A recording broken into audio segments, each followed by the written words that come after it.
esta desigualdade que hai na arquitectura que houve pois, desde que existiu o comezo da humanidade.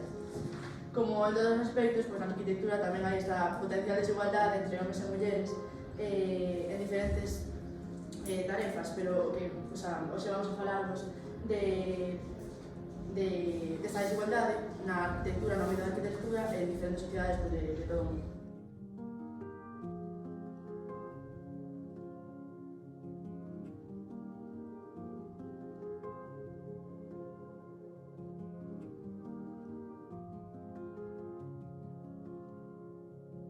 Xeralmente, as sociedades que vamos falar son da parte do Oriente, pero en Occidente tamén había unha discriminación moi grande que podíamos observar en anuncios comerciais como os que vedes aquí, que xa se lle asignaba a muller os espazos da cociña, da limpeza do fogar, esas determinados labores que non se lle pasa pola cabeza que un hombre poderá... En multitud de culturas, tanto poligámicas como monogámicas, siempre hay una habitación o un espacio dedicado a la mujer. ¿Qué es la monogamia y la poligamia? Bueno, alguien lo sabe lo que es. La monogamia es básicamente una pareja de 2 personas y la poligamia de más de 2 personas. ¿Y de qué culturas es origen? Pues la cultura musulmana, la grecolatina y las de Oriente, la china, la japonesa y la hindú.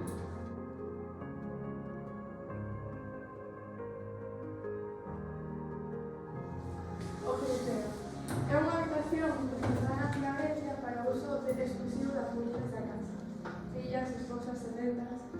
Nestas salas se permitía o acceso aos familiares máis próximos.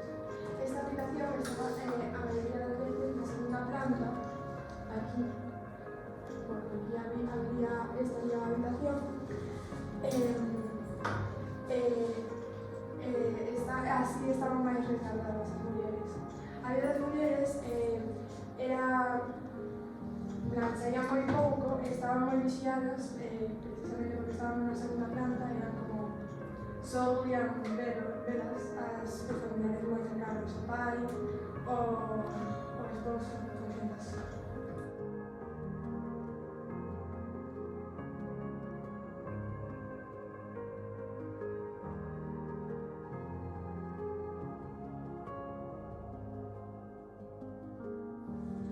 Los harenes eran algo similar para las familias musulmanas. En ellos estaban las mujeres de la casa, pero aparte de que estaban múltiples esposas, estaban las hijas y otras parientes solteras del hombre de la casa.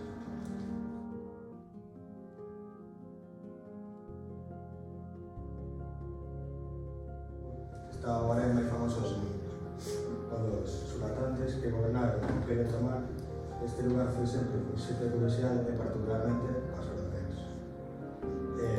Hai un caso onde o sultán Murat II que causou moita curiosidade xa que tivo 112 fillos.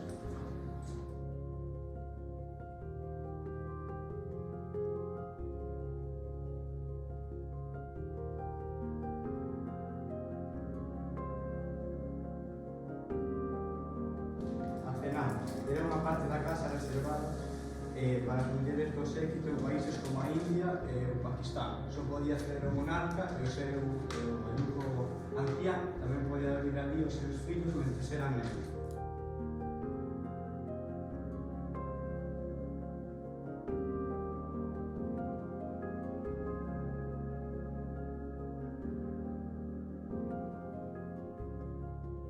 Este se tomaba en China, as estudantes eran variadas como vives en un centro corporador, o seu lenguaxe corporal e o seu físico. O seu estatus podía cambiar se lograban darlle ao monarca a un heredero masculino, se non lograban darlle un fillo, ao emperador, a situación podía desembocar estas acababan sendo esclavos. Se eran seleccionadas, les enseñaban estudos como as matemáticas, artes, etc. Había en cada un aproximadamente 20.000 doncellas que estaban vixiadas por eunucos. As mozas eran tratadas como esclavas, xa que a súa vida ia se sometida ao servicio do emperador, estas non podían seguir de cancelada e aquí non podían ser de comer.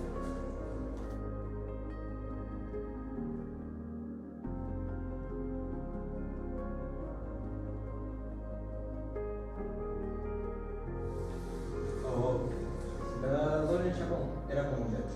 Na sociedade xaponesa, os homes de clase alta podían ter 4 ou 5 mulleres, os de clase baixa podían ter 3 ou 2. O harén chamábase Oi, e só podían durar o segundo. Nel vivían 3.000 mulleres. En Xapón, as mulleres eran ensiadas a defender o poder.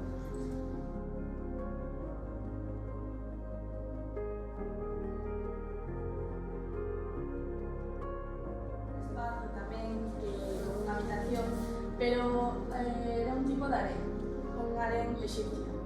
Este harén, a diferencia dos outros, era máis aberto. Entón, as mulleres podían recibir visitas, xa sexa que veña calqueira, podían recibilas. Tamén podían practicar artesanía, trater teas para o faraón e educar as novas raparigas. Era a institución encargada da educación dos príncipes e das princesas e tamén o complexo onde vivían as mulleres, familiares do faraón.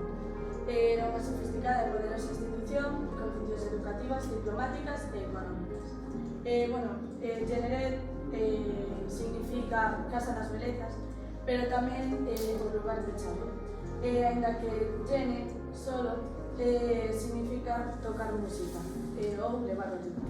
Entón, aí podedes ver como elas estaban un pouco máis libres dentro desa habitación, tocando instrumentos ou aquí no tipo de visitas.